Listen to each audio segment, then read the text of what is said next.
Good evening, and welcome back to the Poe Museum. I have a little quiz for you. What sort of things are you carrying in your pocket right now? Let's see. Maybe your wallet.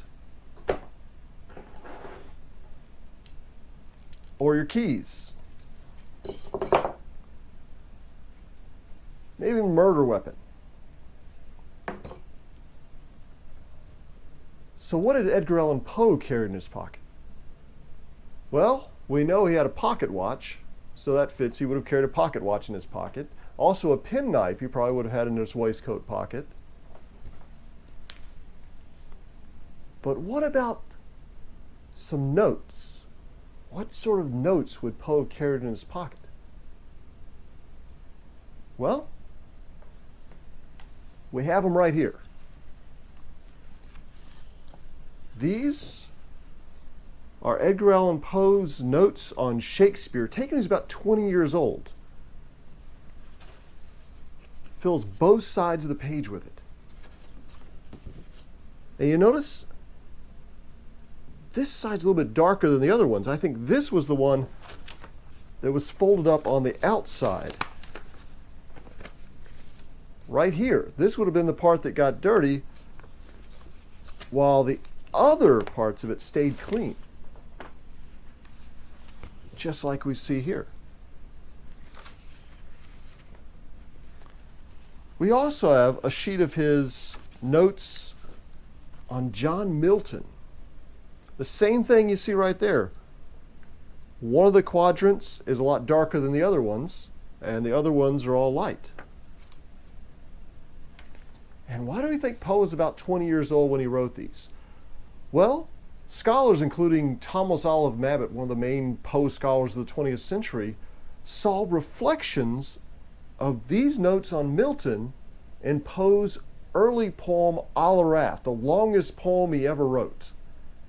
So we can see this is Poe teaching himself to write poetry. He didn't have any creative writing classes, so he's learning to write by reading.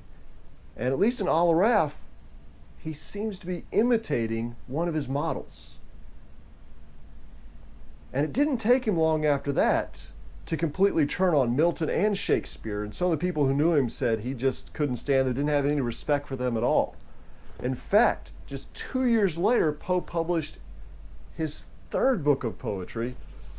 And he said by then that the problem with Milton's poems is they're too long. You need a poem that's short enough to read all in one sitting, because you get the whole effect that way. It's kind of like when you go to the movies. When you see a film in a theater, you see the whole thing all at once, no breaks in between. But when you watch it at home, you know, you get up, you leave the room, you get some popcorn, you come back, you have distractions. Poe didn't want those distractions in a poem. He wanted you to read the whole thing all at once, get the full emotional impact at once.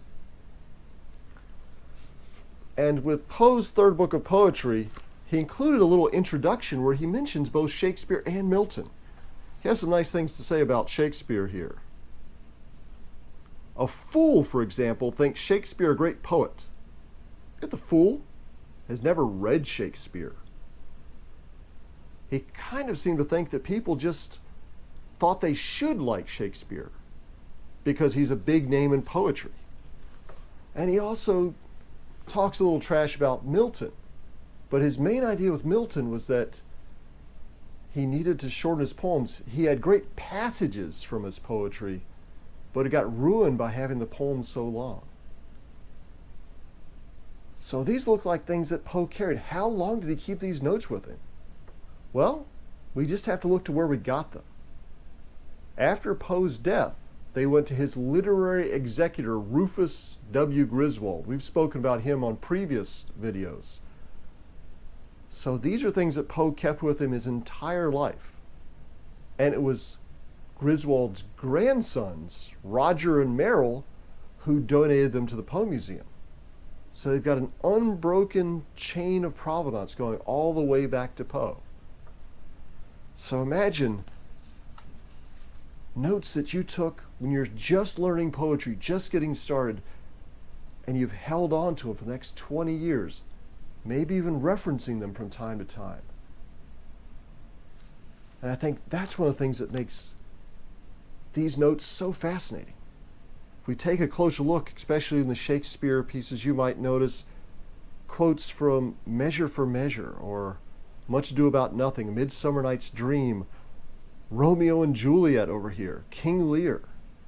So we know that Poe's widely read, and whenever he saw a verse or a couplet, or maybe just an idea that he thought would be particularly effective, he'd take a note on it to use those ideas for later. And that's how he built up a rich memory of the literary culture around him.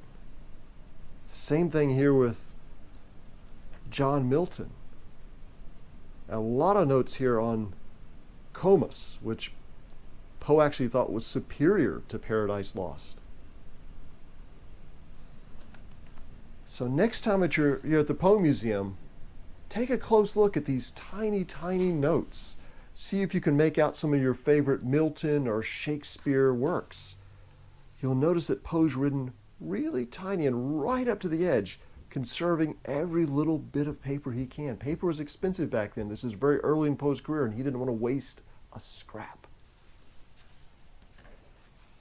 So thanks for joining us this week.